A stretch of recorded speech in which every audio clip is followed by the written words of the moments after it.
Nasıl bu kadar ahmak olabilirsiniz? Bırak bana dokun.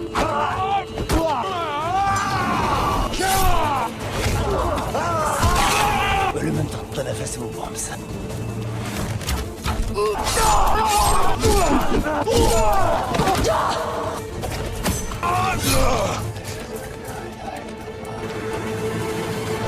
बिस्मिल्लाहिर्रहमानिर्रहीम। अस्सलाम वालेकुम नाज़रीन।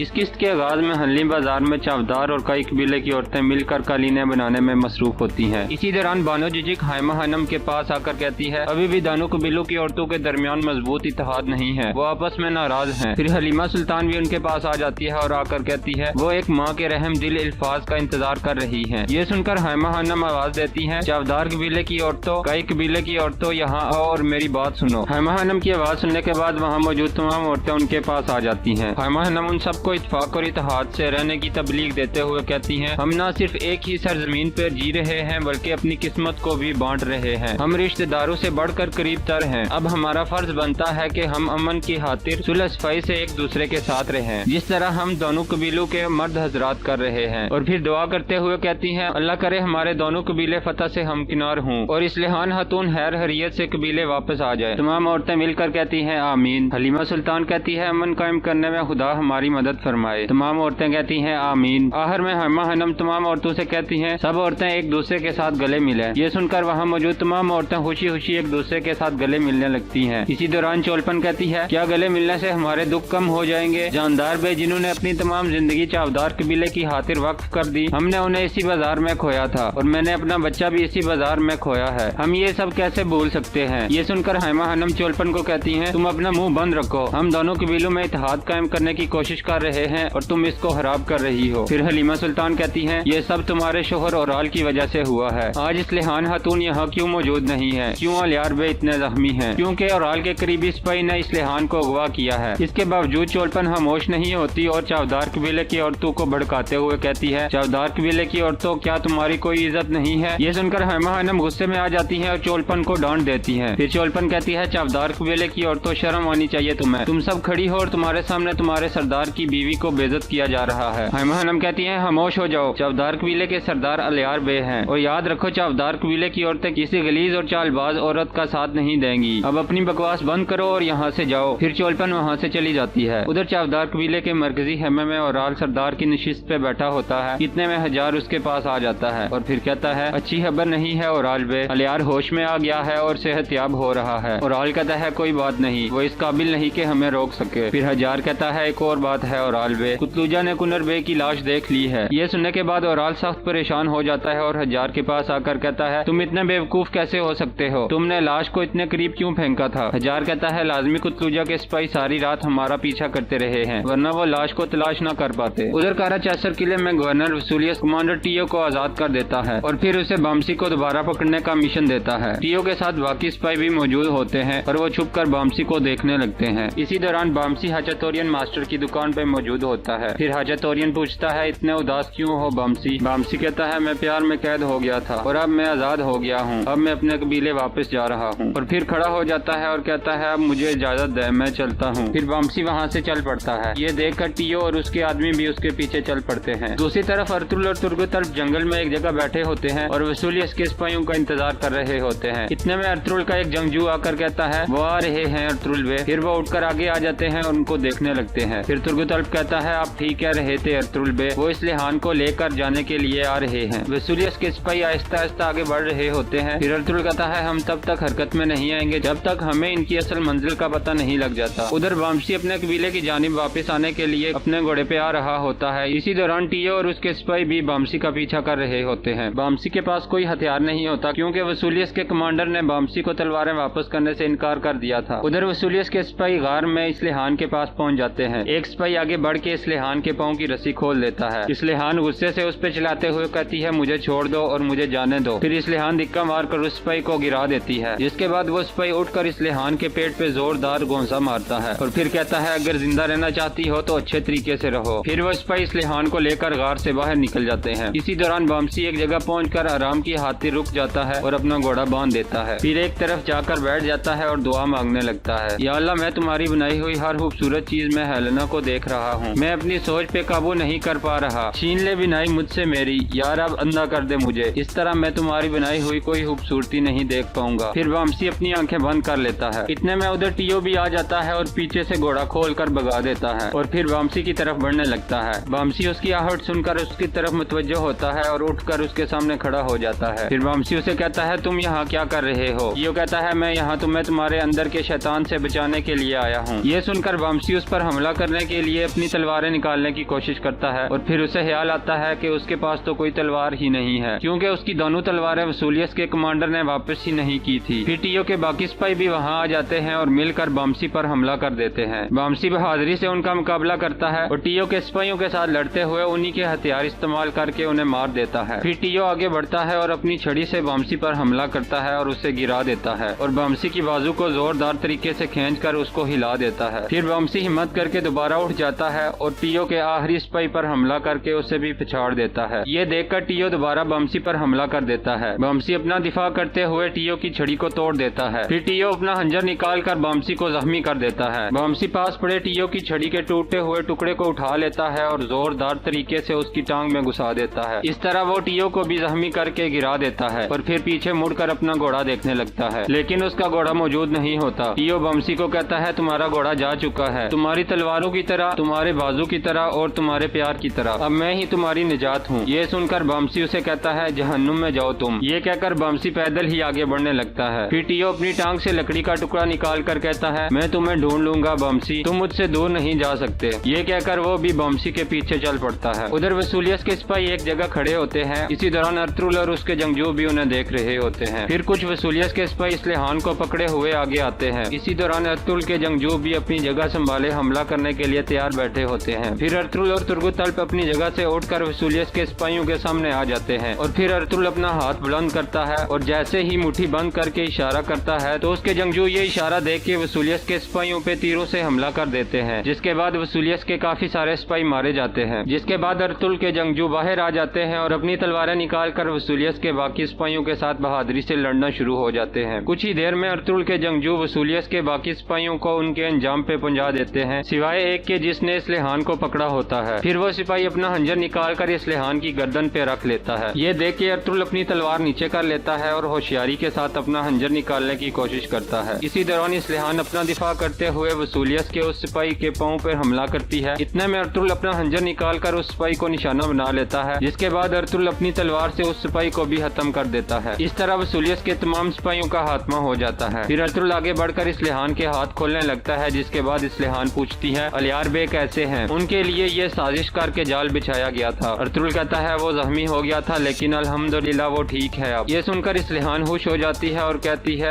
आपने मेरी और मेरे भाई की जान बचाई, अल्लाह आप पे राजी हो अर्तुगरुल बे। अब मैं जल्द से जल्द अपने भाई को जाकर देखना चाहती हूँ। अर्तुगरुल कहता है, पहले हम हल्ली बाजार के सराय में जाएंगे, अमीर साथ 3 वहाँ इंतजार कर रहे हैं। ये कहकर वो सब वहाँ से रवाना हो जाते हैं। इसी दौरान वामसी एक जगह पहुँचकर रुक जाता है और उधर बैठकर सोचने लगता है। फिर अपने आप से कहता है, वो बदमिजाज आदमी सही कह रहा था, हेलेना ने मुझे आग में धकेल दिया है, मुझे जहन्नुम में डाल दिया है उसने। इतने में टीओ भी वहाँ आ जाता है और आकर वामसी को कहता है, मैं आ गया हूँ तुर्क। वामसी उसे देखकर खड़ा हो जाता है और कहता है, अब या तुम रहोगे या फिर मैं। फिर उनके दरमियान एक मरतबा फिर लड़ाई शुरू हो जाती है। वामसी अपना दिफा करते हुए टीओ को गिरा देता है, लेकिन टीओ उठकर दोबारा उस पर हमला कर देता है और इस मरतबा वामसी को गिराने में कामयाब हो जाता है, क्योंकि वामसी की बाजू जख्मी होती है। इसी दौरान अर्तुगरुल इस्लेहान खातून को लेकर हल्ली बाजार में पहुंच जाता है। इस्लेहान खातून को देखकर चावदार और कई कबीले की औरतें खुश हो जाती हैं और उनका अच्छे तरीके से इस्तकबाल करती हैं। हलीमा सुल्तान और हायमा हनम भी अर्तुगरुल को खुशआमदीद कहती हैं। अर्तुगरुल उनका शुक्रिया अदा करता है और फिर कहता है, इस्लेहान खातून थकी हुई हैं, इनको हैमे में लेकर जाएं। हायमा हनम कहती हैं, आप परेशान न हों बेटा। इसके बाद अर्तुगरुल अपने जंगजुओं के साथ वहाँ से चला जाता है। फिर हायमा हनम और हलीमा सुल्तान इस्लेहान को खुशआमदीद कहती हैं। इस्लेहान उनका शुक्रिया अदा करती है। इस्लेहान खातून कहती है, आज मैं यहाँ हूँ अर्तुगरुल बे और उनके जंगजुओं की वजह से, और मैं उनकी मशकूर हूँ। इतने में चोलपन आकर इस्लेहान खातून से मिलती है और कहती है, खुदा का शुक्र है कि तुम वापस आ गई हो। इस्लेहान शुक्रिया अदा करती है और फिर पूछती है, और आल कहाँ है? चोलपन कहती है, वो कबीले में है और तुम्हें देखकर बहुत खुश होगा। इस्लेहान कहती है, तो वो हैमे में बैठे इंतजार कर रहे हैं कि कोई आकर मुझे बचाएगा। फिर चोलपन गुस्से में आ जाती है और कहती है, ये क्या कह रही हो तुम? चावदार कबीले के सिपाही भी तुम्हें ढूंढ रहे हैं और तुम्हारी हाथर और आल बे भी डाकुओं से लड़ते रहे हैं। फिर इस्लेहान कहती है, मुझे सब मालूम हो गया है, अब मैं सब कुछ ठीक कर दूंगी। लूंगी और कसम खाकर कहती हूँ कि मैं तुम्हारे मंसूबे तबाह कर दूंगी। फिर हैमा हनम आगे बढ़ती हैं और कहती हैं ये वक्त इन बातों का नहीं है बेटा, चलो और आकर आराम करो। फिर हैमा हनम इस्लिहान को लेकर वहाँ से चल पड़ती हैं। इसी दौरान अर्तुगरुल दुआन से आकर मिलता है और पूछता है बमसी की कोई खबर है दुआन? दुआन कहता है नहीं बेम, कोई खबर नहीं उसकी। ये सुनकर अर्तुगरुल परेशान हो जाता है। इसके बाद अर्तुगरुल इस्लिहान को लेकर सात-तीन के पास पहुँच जाता है। सात-तीन इस्लिहान को देखकर खुश हो जाता है और कहता है अल्लाह का शुक्र है कि उसने आपको मुझे दोबारा दिखाया है इस्लिहान खातून। अर्तुगरुल बे का ये एहसान मैं कभी नहीं भूलूंगा। मेरी नजर में इनकी इज्जत 3 गुना ज्यादा हो गई है। फिर अर्तुगरुल कहता है अल्लाह का शुक्र है कि इस्लिहान खातून महफूज हैं, लेकिन ये मामला अभी खत्म नहीं हुआ मेरे हजरत। अब आपको वसूलियत को यहाँ लाजमी बुलाना होगा। ये कहकर अर्तुगरुल बाहर चला जाता है। फिर सात-तीन और इस्लिहान इकट्ठे बैठ जाते हैं। फिर इस्लिहान कहती है अर्तुगरुल बे ने मुझे सब कुछ बता दिया है जो आपने मुझे बचाने के लिए किया है, उस सब के लिए मैं आपकी शुक्रगुजार हूँ। फिर सात-तीन कहता है आप मेरी बीवी बनने वाली हो इस्लिहान खातून, वक्त आने पर मैं आपके लिए अपनी जान भी दे दूंगा। इसी दौरान हकीम आर्तुक अर्तुगरुल बे से कहते हैं अल्हम्दुलिल्लाह यार बे जल्दी ठीक हो रहे हैं, मुझे उम्मीद है वो तुर्क कबीलों की मुलाकात तक सेहतियाब हो जाएंगे। अर्तुगरुल कहता है बहुत खूब आर्तुक बे, मैं आपसे अमीर सात-तीन के बारे में बात करना चाहता हूँ। फिर हकीम आर्तुक कहते हैं बेईम उसका लापरवाह रवैया मुझे भी परेशान कर रहा है। अमीर सात-तीन जान गया है कि आपके बगैर वो इन जमीनों पर अख्तियार नहीं हासिल कर सकता। अब वो मजीद औराल से भी पीठ फेर लेगा। फिर अर्तुगरुल कहता है औराल और सात-तीन का इत्तेहाद न सिर्फ इन जमीनों के लिए खतरनाक है बल्कि सात-तीन के अपने लिए भी खतरनाक है। सात-तीन जानता है कि अगर वो नाकाम हो गया तो सुल्तान उसका सर कलम कर देंगे, और अब वो ये भी जानते हैं कि वसूलियत के साथ वो अमन कायम नहीं कर सकते। जंग अब लाजिम हो चुकी है। जंग की सूरत में उनको हमारा साथ देना होगा, जिस तरह उन्होंने अमन कायम करने के लिए हमारा साथ दिया था, क्योंकि उनके पास कोई और इंतखाब नहीं है। फिर हकीम आर्तुक कहते हैं अर्तुगरुल बे आपने इंसाफ कायम किया है जालिमों के खिलाफ, और अब क्या होगा? अर्तुगरुल कहता है आज नहीं तो कल हालात ठीक हो जाएंगे इंशाअल्लाह। इतने में एक सिपाही अंदर आकर बताता है कि वसूलियत पहुंच गया है यहाँ। अर्तुगरुल कहता है वो एक गवर्नर है, उसका सही तरीके से इस्तकबाल करो। इसी दौरान वसूलियत भी वहाँ पहुँच जाता है और फिर उसको कमांडर कहता है इस्लिहान खातून भी जल्द ही यहाँ पहुँच जाएंगी। फिर वसूलियत कहता है क्योंकि हलनी बाजार मैंने हासिल कर लिया है, अर्तुगरुल कुछ भी गलत कर सकता है। उधर बमसी दोबारा उठ जाता है और फिर टीओ अपना हंजर निकाल कर बमसी को कहता है तुम्हारा वक्त खत्म हो गया है तुर्क। ये सुनकर बमसी कलमा शहादत पढ़ने लगता है,